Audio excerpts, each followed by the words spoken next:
Welcome to Speak Up and Stay Alive RadiOh with author, speaker, and your host, Pat Rouleau. Finally, someone willing and able to blow the top off hidden healthcare and hospital dangers. She's provocative, upbeat, balanced, fearless, fresh. Pat has over 20 years of experience as a professional public speaker and knows how to approach this important subject with enough humor and wit to keep you informed, entertained, and empowered. Each week you will say, "Oh," as Pat explores and exposes little-known hospital hazards, delves into the deep waters of dangerous healthcare practices, picks the brains of her good-looking and influential guests to help keep you and your family safe in today's fragmented healthcare system. The program is not intended to replace medical advice from a licensed professional, but rather to encourage you to become a well-informed participant in your health and well-being. And now, your host, Pat Rouleau.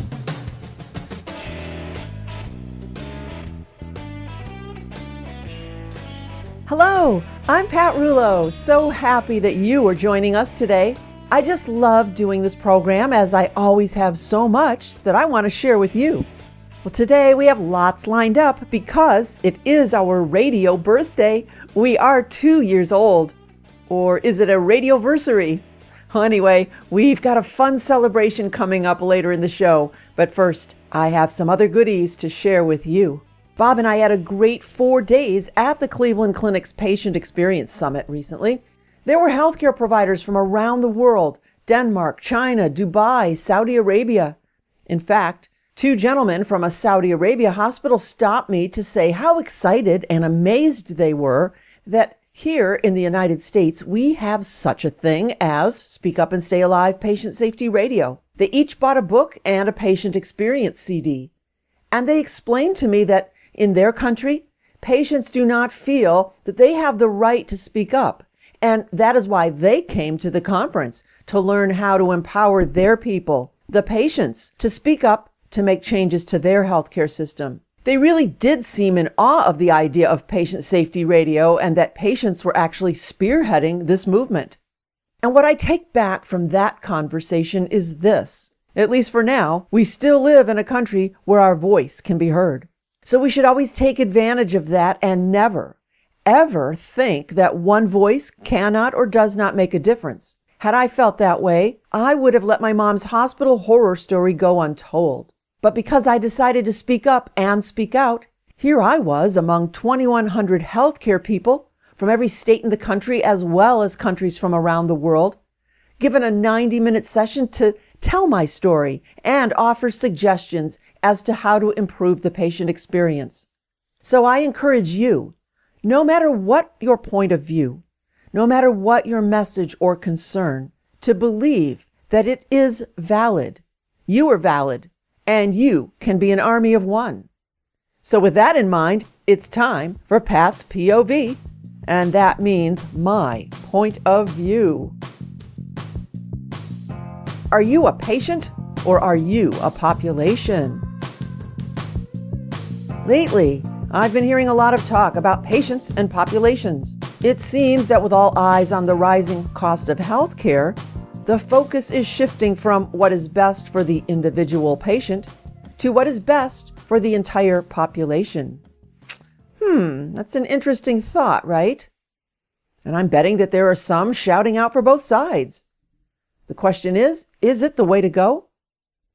The American Medical Association recently defined population-based medicine as an approach, quote, that allows one to assess the health status and health needs of a target population, implement and evaluate interventions that are designed to improve the health of that population, and efficiently and effectively provide care for members of that population in a way that's consistent with the community's cultural, policy, and health resource values, unquote. One of the easiest ways to illustrate this is to think about medication prices. Your doctor is supposed to prescribe the very best treatment for you. He or she is looking out for your best interest as the patient, regardless of the price of the medication. But if your doctor is looking out for the population, his or her thought process might consider prescribing a less expensive drug to save the resources for other patients. In fact, some believe that doctors as part of their Hippocratic oath to do no harm, includes doing no harm economically. Therefore, they must consider the financial side of treating a patient as well as the medical side. And I wonder, is that the true original intent of the Hippocratic oath? Now, a lot of this is candy-coated with happy words, just like smart meters, smart appliances that attempt to blind you with false impressions. If it says smart, it must be. Well, there's a new campaign called Choosing Wisely. The American Board of Internal Medicine Foundation is encouraging doctors to implement the new health law by encouraging them not to diagnose patients too often and to cut down on unnecessary medical tests. The website states, Choosing Wisely is working to spark conversations between providers and patients to ensure the right care is delivered at the right time. And yes, I can certainly agree with that statement. The campaign lists 45 tests to avoid from 9 different medical groups. Each recommendation begins with the words, don't have this test done if, don't perform this, don't prescribe that, do not do this, do not do that. And while I am the first to say that we should be concerned with unnecessary testing, procedures, and medications, for anyone to stand up and say that in every instance we should consider ruling out any test prior to even seeing a patient is simply not good medicine. Despite the smart words, choosing wisely, it's not really about patients, although on the surface it appears that way.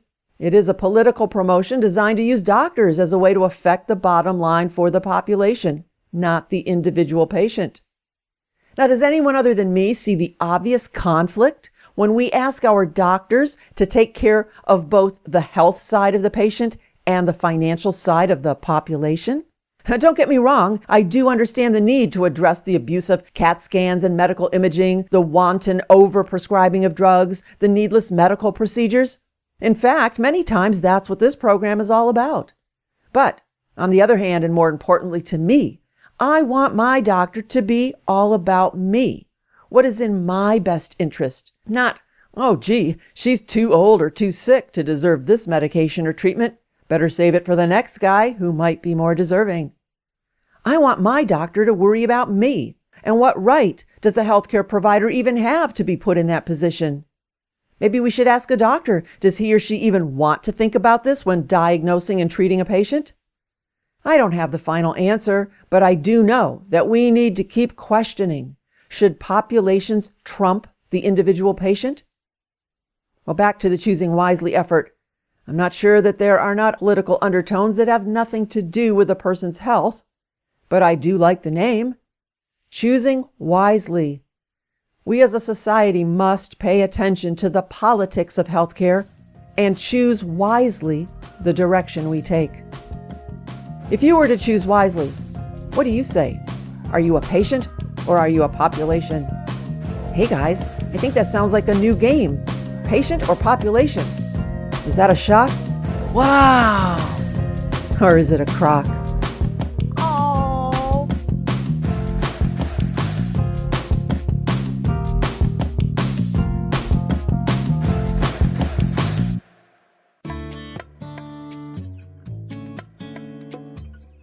Are you living with or know someone who has Alzheimer's or dementia? It's a fact. Providing support for a loved one with Alzheimer's or dementia can be very challenging. At Senior Helpers, their professional, trained caregivers take a positive approach to Alzheimer's and dementia care with their unique Senior Gems program. Just like a valuable diamond, ruby, or emerald, the Senior Gems focuses on what is precious and unique about your loved one, with an emphasis on what your loved one is still able to do. Their caregivers use techniques designed to foster supportive communication, promote a positive environment, and provide meaningful activities. They also work closely with a dementia expert and registered occupational therapist that allows them to understand which stage of dementia the person is experiencing in order to put together the best plan and select the best caregiver for that individual. Senior Helpers has created an informative DVD that can assist you right now in your efforts to help your family member with this disease. To receive your complimentary DVD, your guide to supporting family members with dementia, please call Senior Helpers at 1-877-922-STAY, S-T-A-Y, 1-877-922-STAY Yes, you heard me correctly. This is a free DVD and is just one phone call away. 1-877-922-STAY. So if you would like to know more about the Senior Gems approach, or to speak with a Senior Helpers elder care expert about creating a customized Alzheimer or dementia care plan for your loved one, please call 1-877-922-STAY. Senior Helpers, care and comfort at a moment's notice. Senior Helpers. I'm Jerry the Germ with a Speak Up and Stay Alive healthcare safety snippet just for you. Sponsored by the Junction Auto family. People you can trust for your next Buick, Chrysler, Dodge, GMC, or Jeep. US 322 and Ohio 44 since 1931. Or visit junctionautofamily.com. If you want to pay more, that's your business. If you want to pay less, that's Junction's business. Here's our expert, Pat Rulo. Hey Jerry, smart hospital patients know that you and your buddies hang out all over the place. We know your hiding places: doctors' lab coats, privacy curtains, the TV remote, and even hospital pillows. My friends know not to bring their favorite pillow with them to the hospital and then bring it back home. You'd just love to hitch a ride and get out of the hospital, wouldn't you? If we must bring a pillow, we bring a cheap one and leave it at the hospital as a parting gift. No cross-contamination here. For more hospital safety tips, visit speakupandstayalive.com. Stay safe. Listen to Speak Up and Stay Alive Radio. For more information, go to speakupandstayalive.com. Tired of the same old presentations? Can you forward to slide 38, please? Are you looking for a new, out-of-the-box topic for your next event? Want your group to leave inspired, informed, and satisfied? No PowerPoint presentations and dim lights here. No snoring or snoozing goes on during Pat's presentations. To help your entire group, organization, business, or church stay safe during any healthcare or hospital experience, invite Pat to speak. Her presentation formats vary from 15-minute small talks to 30-minute lunch and learns, to 1-hour events called The Scoop, to full days. Pick a topic from her website or request your own. Visit her website, speakupandstayalive.com, or call Pat to discuss how she can make your next event fun, enlightening, and life-saving. Want testimonials? Go to the bulletin board link at the website for color pictures and comments from real people. Again, it's speakupandstayalive.com or call 440-725-5462. That's 440-725-5462. And now, back to the show. You're listening to Speak Up and Stay Alive. I am your hostess, Pat Rulo, and each week we bring you a guest whose voice makes a difference to the world of patient safety and the patient experience. You know that I'm a believer in taking action and always encourage you to take your experiences, both good and bad, and share them in ways that can make a positive difference to someone else. Medical harm or poor healthcare experiences cannot and will not be corrected until people, regular people like you and me, take the time to bring them to light. That's what this radio program is all about. So with that, our guest today is special in that she has seen both sides as a nurse and as a daughter who witnessed her dad's demise during a hospital stay. I interviewed her live at the Barrel Institute's Patient Experience Conference recently. So if you hear talking and clinking glasses in the background, you'll know that we weren't at a wild party somewhere, but rather at a gathering of like-minded people from around the world interested in improving the patient experience. Here we go. Well, I'm sitting here with very funny Sheila.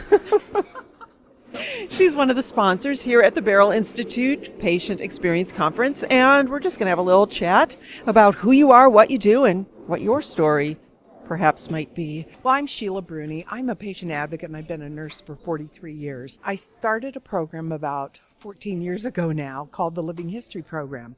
And it really came to be because as a care manager, I would have patients that I reviewed their charts and took care of them as their case manager for years. And then they would pass away and I'd read their obituaries. And I was always discovering something in their obituaries that I would say to myself, why didn't I know that about them while they were alive? And sometimes you have that deep remorse and regret that it's something, maybe it was even someone that because of marriage or divorce or whatever, their name had changed and you knew them, but you didn't know you knew them. And then you read their obituary and you go, oh my gosh, one lady in particular, I read her obituary and I thought I knew her extremely well. And I found out that she and I both loved the same college football team. And I thought, gosh, I could have said to her, let me tell you about my favorite game and what was yours? You know? And I always imagined, I think we paint a picture in our head of what we believe someone's about. And I imagined this lady as playing mahjong on Wednesdays at the country club, and she was actually a champion bowler. And I was like, I wish I knew that about her. I wish I could have talked with her about that. I found out that she had a daughter named Sheila, and she never told me that. So just the whole how come we don't have more detailed social information about our patients while we're taking care of them? So I created the Living History program, which gives us a one-page detailed social history of our patients' lives and really turns them into a person instead of a patient. As a wrap on the story, we always ask them what they love and value most about their life. And we create a beautiful document that we give to them as a gift. And then we use the story as we give care to the patient each and every day. We ask people who are going to touch the patient that they should read the story. We make it non-negotiable. Say if you're going to take care of the patient, you'll read their story and look for ways to connect with them. So that's what the Living History program is all about. And it just makes perfect basic sense. I mean, you're having this little mini relationship with this person. You need to know and find out about them. And I also imagine that the people like to share that information. If someone gave me a questionnaire and said, what do you like? Wow, somebody's interested in me and they want to know. And yeah, that's what relationships are all about. It sends a message to the patient. You really do value them as a person and an individual. And that's what patient-centered care is all about. Person-centered care. It's about valuing me as someone different than the person who has the same diagnosis as me, because I'm very different from them, and finding out about me as a person. And when you take the time to sit with someone and say, tell me about your life, you really send a value message to them. So it's just a win-win for everyone. You know, when I was a young nursing student, my one of the sisters said to me at the end of my day, I said, I'm done. And sometimes when we were done with our assignment, we could go study or sleep, depending on the day. And so I said, I'm done with my assignment. And she said, why don't you go sit with your patient and talk with her? And I said, what will I talk about? I'm 19. What will I talk about? And she said, talk to her about her family. And I spent an hour with her, and you know, I still remember her name. I remember her to this day. So that was a very important lesson for me. Now, do you want to hear about my dad? I want to talk to you about Speak Up and Stay Alive, because in the midst of all of this other stuff that happened to me in creating the program, one fine day my father had elective surgery, had a carotid endarterectomy. And you should never die from a carotid endarterectomy. Just should not happen. I had a terrible, painful day of trying to advocate for my father, but yet wanting to not be a pest and to not alienate nurses, because I know that sometimes they retaliate, or at least we fear retaliation as patients and families. So I tried to be very gentle and kind in saying my dad needs to go back to surgery. My dad developed a huge hematoma in his neck. And in spite of my repeated efforts to say he has to go back to surgery, you have to evacuate the hematoma, things are changing, he's changing, he needs a doctor. Over the course of about 4 hours of someone patting me on the head and telling me to go sit in the corner and shut up, he changed tremendously. We couldn't get a physician to come see him. We repeatedly got a physician's assistant. When he finally had difficulty breathing, they got the doctor, who came in and said, yeah, I need to take you back to surgery. And of course I stomped my foot and said, I said that 4 hours ago. Where have you been? Well, I'm here now, and we're going to do it. Before they could ever get the surgery crew in, he occluded his airway, and he died 2 days later. But I did as so many people do when something like that happens. I said, I want to make sure it doesn't happen to anyone else. It's all you can do. It is the only thing you can do, is make sure that the organization understands what they did, what they took away from you, and makes the necessary changes to make sure it doesn't happen to anyone else. We sat and wrote letters. We asked for a meeting with important people at the hospital, and we sat down with them within a couple of months of Dad's death, and we gave them 30 days to correct what we considered were 23 huge problems in their organization. Things like not having a chain of command policy or not knowing what to do when you couldn't reach the physician. A physician that signed out repeatedly to his physician's assistant and didn't set up a physician to cover for him. Let her field every call for him. A physician who wouldn't allow nurses to call him, who said, you go through someone else to get to me. And lots of other things, including not being patient-centered and dismissing family concerns, not taking family concerns into account.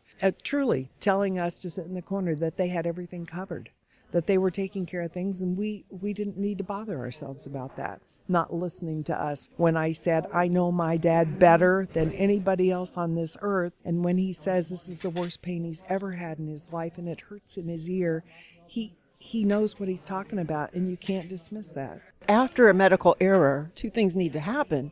First, the hospital or the staff needs to approach that family to say, yes, not admit guilt, but just say, we're sorry that this happened, and what can we do to help prevent this from happening again? Because I think that's going to give the family some comfort. And I like what you did, is that you approached them and said, you've got how many days to correct this. That's something positive and proactive. So many people leave and then they're just bitter for the rest of their lives. You're making a difference by putting them on point there and saying, here's what happened. How did they receive that? And did they actually attend to what it was you were saying? The risk manager called me 5 days after my father's death and said, I just found out about your dad and I'm going to do an investigation. Of course, I was appalled that she had just found out 5 days later. And I said that. I said, it's problematic in your organization that no one called you within the hour after it happened and said, get in here. No one came to us and said, we promised full disclosure. No one came to us and said they were sorry.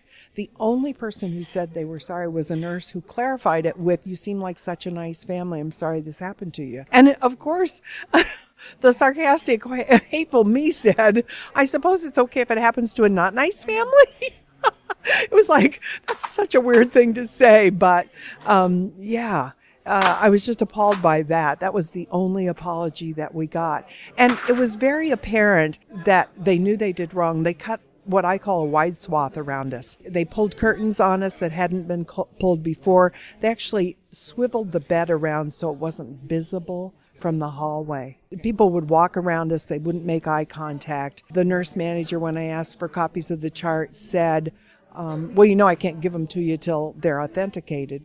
And I said, you talk to your lawyer and I'll talk to mine and we'll get back together later.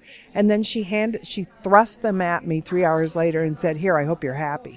And just hateful behaviors. So, it doesn't do anything. But I talked to a dozen lawyers after the incident. And after a while, I just said, I don't need a lawyer. I need to make sure this doesn't happen again. And when you get the lawyers involved, then you lose that golden opportunity to work directly with the hospital to make change happen. Absolutely, and I'm proud of you for being able to do that and step away and say, let me make a difference. And what's very interesting at a conference like this, the more people you talk with, the more you find that people have similar experiences, and that's the bulk of the people here have had either an experience with themselves or a family member, and they're about to make a change. Instead of sit and be angry and upset about it, what can we do to make a difference? It's frightening, though, isn't it? Well, I've probably given a presentation about my dad's case 100 times, and every time I have a line of people that say to me, I wish I had done what you did. It's too late now, but congratulations, thanks for doing that. And bad things happen all the time in healthcare, and we know that. We got to be the change. We do. And I agree with you 100%. That's what we're all about. I came at it from a really strange patient experience with my mom where she was having a heart attack for 9 hours and went undiagnosed. And no one to this day has ever told me about it, except for a doctor who I didn't know found me the next day in the hallway and said, come in with me, and handed me an envelope and said, this stinks and you need to do something about it. And inside were 4 EKG rhythm strips that showed acute myocardial infarction in progress 4 times during that day. So now I spent the next 4 months knowing what happened, but no one ever came to me and said, this is what happened. You don't have to admit guilt, but say, Here's what we're going to do to make it better. Here's a free parking pass. Here's a tuna fish sandwich occasionally. Something just to acknowledge that, I'm now there for the next 4 months. So much needs to happen, and I'm just proud to meet somebody like you who's actually doing something. So one more time, tell our listeners where they can find out more about you and what you do. My name is Sheila Brune, and my email address is sbrune@ksbhospital.com. I'm going to buy one of your books, and I'm going to take it back and put it on my shelf. Thank you. Thank you so much for the work you do. Again, to find out more about Sheila Brune and her Living History program, go to the website, thebarrelinstitute.org, and it's Beryl, B-E-R-Y-L, thebarrelinstitute.org, and click the first tab on the left called Resources. That's where you'll find out how to bring the Living History program to your organization. The Living History program brings life to every patient's story. That's thebarrelinstitute.org.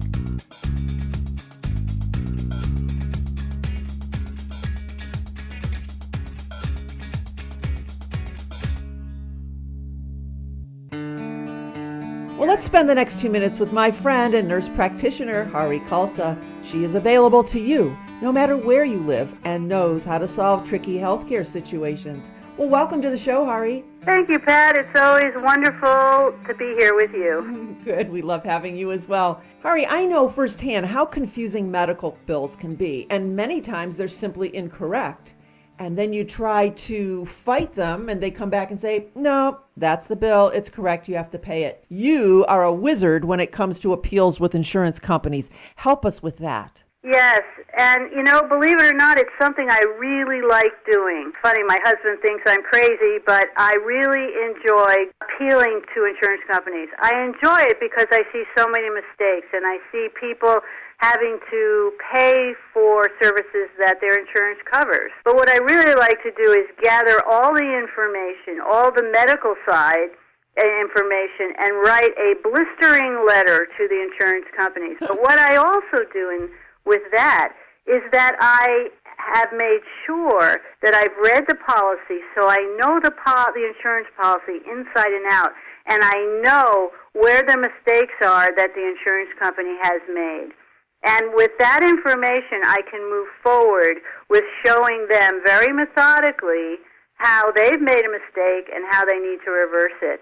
And I've had some very good success. Recently, I was able to get someone had been denied payment for cardiac surgery, which we know can be in the hundreds of thousands of dollars, and the insurance company was not going to pay for it. And I, through several appeals, was able to get it reversed. So the insurance company had to pay for all the medical care that my client had. And that was a really wonderful day. And I like having wonderful days like that, from the smallest problem with insurances to the largest problem. I like to take them on because you should get what you pay for with your insurance companies. Absolutely. Don't take no for an answer, and don't just pay up even when the bill is incorrect, because you can help with that appeal process. Thank you, Hari, for sharing your wisdom with us today. Thank you for having me. I always appreciate it. All right, folks, remember, don't take no for an answer. Call Hari at 1-866-980-4325. That's 1-866-980-HEAL, or visit her website, healthcarewhisperer.com.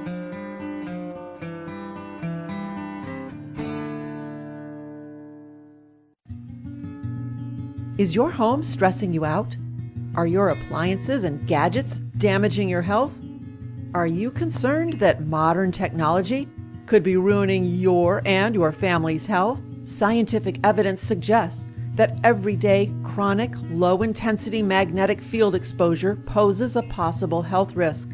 Therefore, the conclusion is that magnetic fields remain classified as possibly carcinogenic, meaning they can cause cancer. And what about the radiation levels from wireless computers, routers, cordless phones, baby monitors? So I'm suggesting that you have a healthy home consultation to identify problem areas in your home.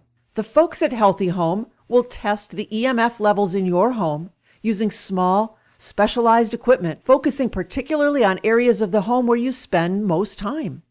And then we'll make recommendations about how you can reduce your exposure and minimize the effects on your health. that includes full recommendations on how to reduce the negative impacts of EMFs and turn your home into a healthy, healing, and safe environment. And for a limited time, I'll even come out with them to meet you and help explain the findings. Call me and I'll pass on the information. 440-725-5462. Don't feel like this.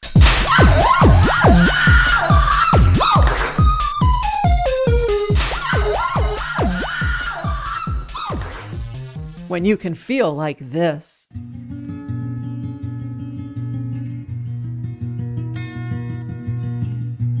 Schedule a healthy home consultation today, and I'll come too to meet you and share what I know about healthy homes. Call 440-725-5462. That's 440-725-5462. And remember, a healthy home is a happy home.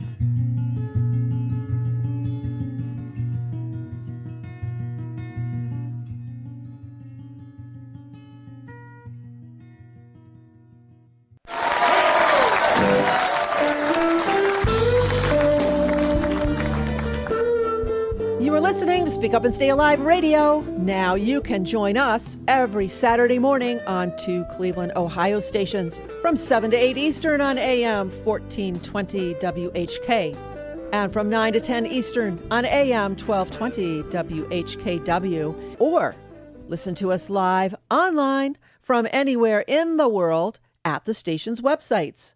I am your hostess, Pat Rouleau. So happy to spend this hour with you to help you survive any healthcare or hospital encounter. Well, today we're going to play the birthday or radioversary edition of our 3 most requested radio game shows of all time: Fear the Wheelchair, Squeak Up and Stay Alive, and Shocking News from Around the World. We are going to play a speed round, a lightning round of these 3 games. And we're even equipped with birthday noisemakers, horns, and squeakers. All right, let's enter the game chamber and start with our first game, Fear the Wheelchair, always so well announced by Joe. Fear the Wheelchair. Excellent job. Thank you, Joe. All right, this game came about because I do fear the wheelchairs in a hospital. Think of how seldom they are cleaned and how much bacteria can live on them. So Fear the Wheelchair is a representation of all hospital hazards. Listen as Joe reads some right or wrong statements, and then even though I can't hear you, shout out your answer along with Bob. Is the statement right? Or is it wrong? All right, and for the birthday lightning round, let's put 60 seconds on the clock and see how many Bob can get right. Ready, Joe? Ready. Right or wrong, the germiest object in the patient's room is the doorknob. What do you think, Bob? That's wrong. No. Yay. What is it, Bob? Oh, it's got to be the TV changer. Yes. All right, Joe? Got me all confused. I haven't played this in so long. I mean, there was right or wrong, hand sanitizer does not kill the C. diff bacterium. That is right. That is right. Good job, Bob. All right, right or wrong, bacteria can live on fabric for 90 days or longer. What do you think, Bobby? Oh, that's definitely right. That is right. Cross-contamination. You guys are faster with the squeaks than I am with the claps. Right or wrong, most store-bought chicken is fed wholesome whole grains. Oh, what do you think, Bob? That's wrong. You're right. That is wrong. They're fed antibiotics, right, Joe? Yes. Sure. Some have no legs, right? Some have no legs? Isn't that what they said? Was it? Because they're so big, they don't have legs? No, they're so big they can't walk. Is this a chicken joke? I don't know. Is that a chicken joke?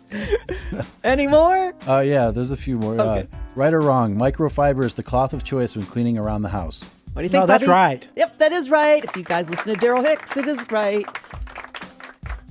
We got a couple more seconds on the clock. I'm sorry. Right or wrong, genetically modified foods must be marked as such. What do you think, Bobby? You definitely have to have them marked and they have to be labeled that way. But they're not, Bob. I know. Oh, Bob. Final one.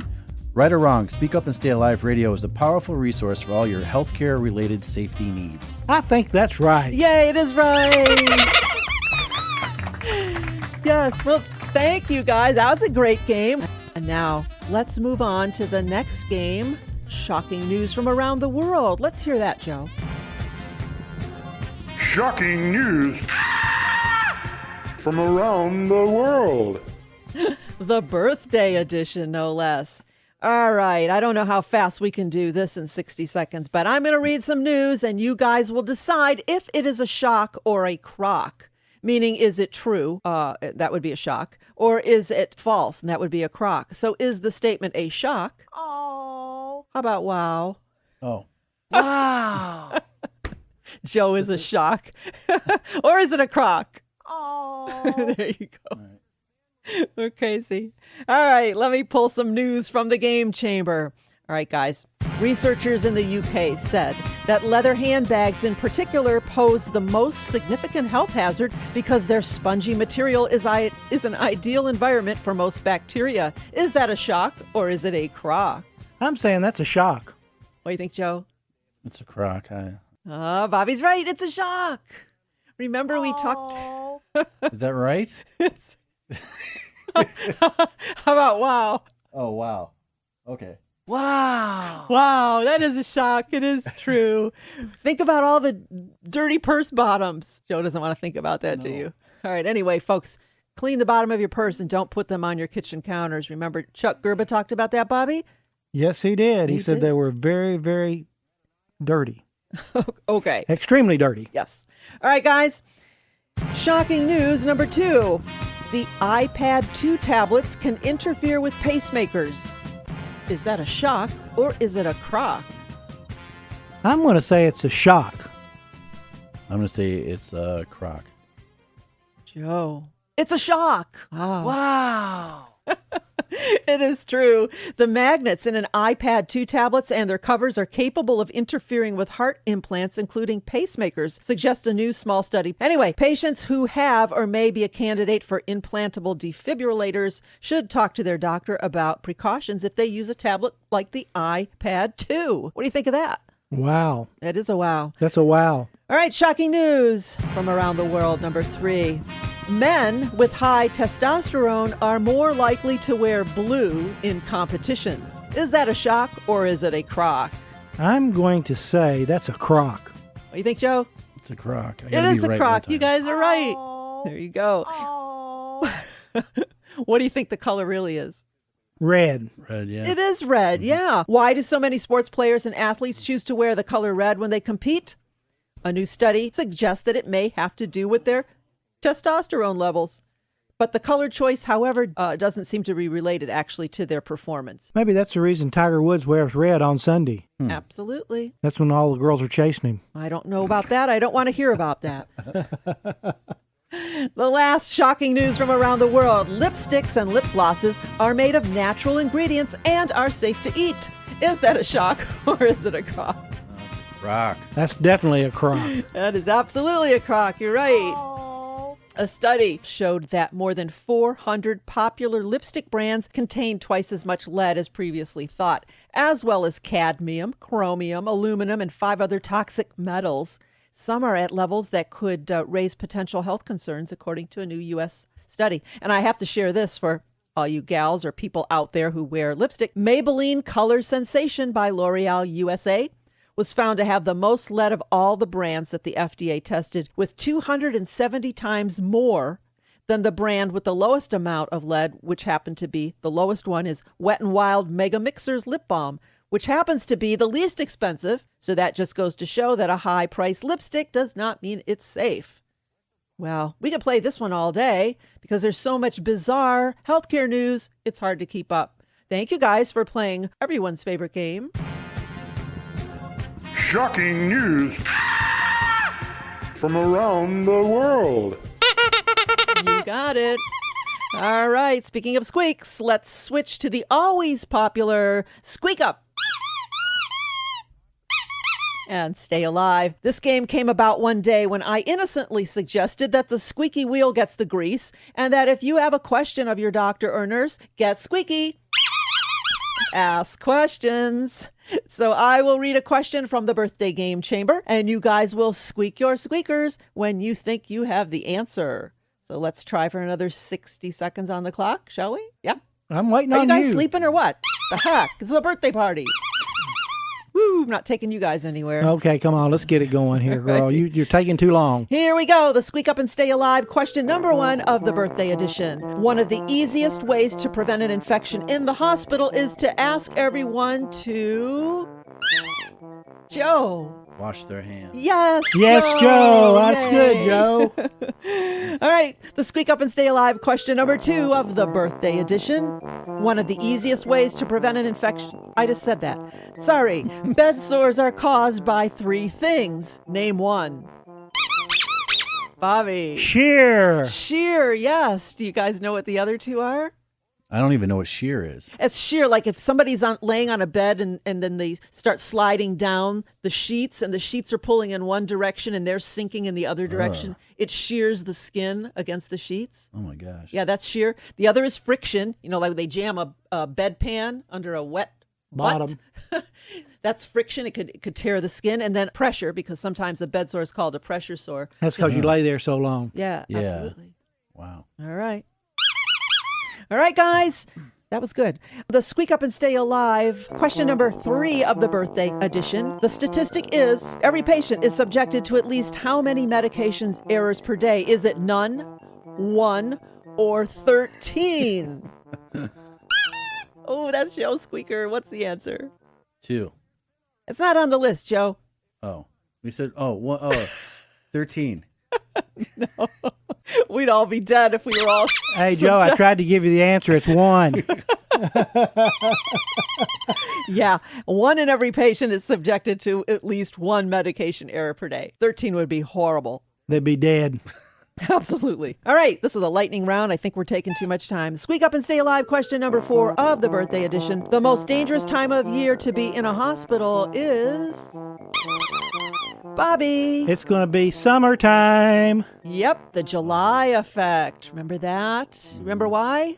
Yeah, because everybody's going on vacation. Nobody's there. And the only thing you got is usually just orderlies most of the time. Exactly. The July effect. All right, the Squeak Up and Stay Alive question. I don't remember which one of the birthday edition. Women are misdiagnosed most often for this. Bobby. Heart attacks. Yes. Bobby, you're paying attention. I paid attention for once. You're a good boy. I even talk. All right, Squeak Up and Stay Alive question again of the birthday edition. Lay this on your hospital tray table so everyone knows you are informed and an empowered patient. Joe. Your book. Yes! Copy of the book, Speak Up and Stay Alive, the Patient Advocate Hospital Survival Guide. You guys are awesome, you're fun, you're great, and very speedy. I love you guys. All right. Always a fun and a fast way to share very serious information. Well, thank you guys for playing the Radioversary Lightning Round edition of our 3 favorite games. Shocking news from around the world, Squeak Up and Stay Alive, and... Fear the wheelchair. Happy Radioversary to us. You got it. That's great. Happy birthday. And don't go anywhere. There's so much more you can learn about healthcare and hospital safety on America's favorite radio show, Speak Up and Stay Alive Radio.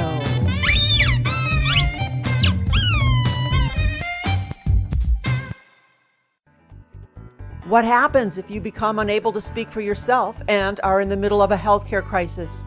Wouldn't it be comforting to know that someone you know and trust, a family member or trusted friend that you named, is on your side with complete instructions that mirror what you want to have happen to you?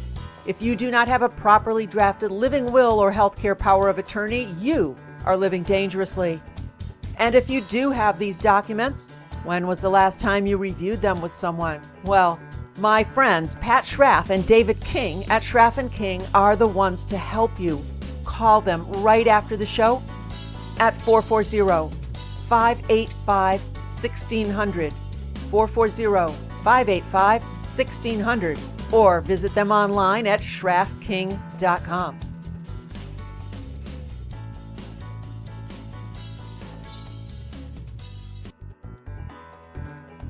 Now to the health side of life, when you need to de-stress and pamper yourself a bit, or if you have any skin issues, eczema, psoriasis, acne, rosacea, you must visit my friend Lisa Stewart at Celia Spa in Brecksville. She has state-of-the-art equipment not found in other local spas and is trained to relieve your aches and pains through massage, facials, and high-quality and effective skincare products. Call Celia Spa at 440-526-0522. That's 440-526-0522. Or visit Solia Spa, SOLIA spa.com.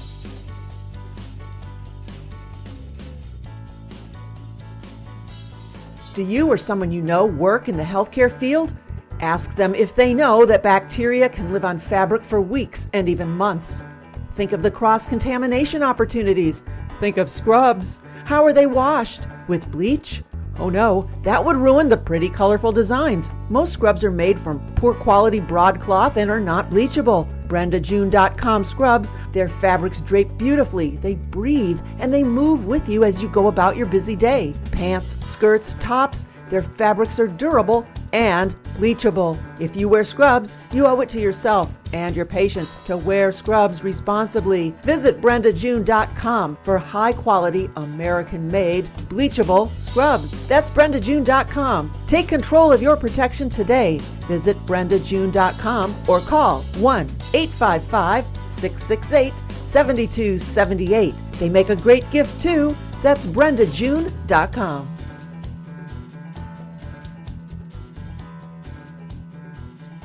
You're listening to Speak Up and Stay Alive, Patient Safety Radio. I am Pat Rouleau, your hostess and author of the book, Speak Up and Stay Alive, the Patient Advocate Hospital Survival Guide, available at all of our live speaking events or at our website, speakupandstayalive.com. That's where you can also locate radio showtimes, dates, and station information. That's speakupandstayalive.com. And if you want to purchase the book but do not have internet access, it's okay to call me. Lots of folks order the book by phone, so give me a call, 440-725-5462. Well, now let's take a peek at the Speak Up and Stay Alive calendar. You've heard our friends, Hospice of the Western Reserve, on this program before. In fact, they are one of our sponsors. Well, they are having their third annual Walk to Remember, and they need your help to reach the 2014 goal of $200,000. Funds raised will directly support Hospice of the Western Reserve patients and families. And you can make a difference. How? Well, gather your friends and families and join them on Sunday, June 8th at the Cleveland Metro Parks Zoo. This will be a fun-filled day for all ages and a wonderful way to celebrate life with your family and friends. Admission includes all-day entry to the zoo and rainforest, children's activities, snacks, t-shirts, entertainment, and more. So for more information, call 216-383-3715. That's 216-383-3715. 216-383-3715. And then another sponsor, Senior Helpers, is holding a special evening called The New Age of Long-Term Care. Does your family have a plan? That's going to be held on Thursday, June the 19th at the Strongsville Recreation Center. The address is 18100 Royalton Road in Strongsville, and that will be held from 6 to 8 p.m. in the evening. That's Thursday, June 19th, Strongsville Recreation Center from 6 to 8. This is going to be an evening focused on the discussion of long-term care needs that we all face.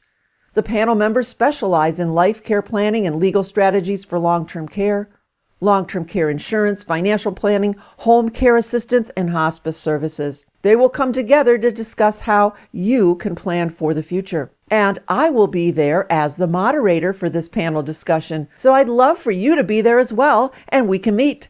It's free and open to the public, but they would appreciate reservations. So give them a call at 330-723-4444.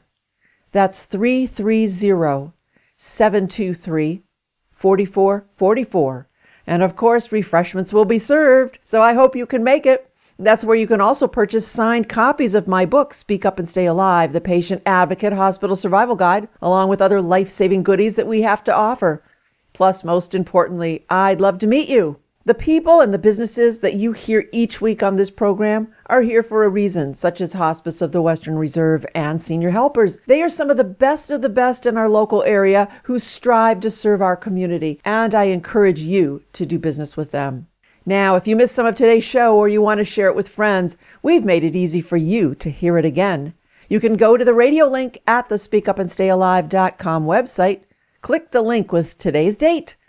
Again, that's where you can also purchase the book, Speak Up and Stay Alive. I can't tell you how many people have told me that they take the book with them to the hospital or they bring it as a gift to a friend in the hospital.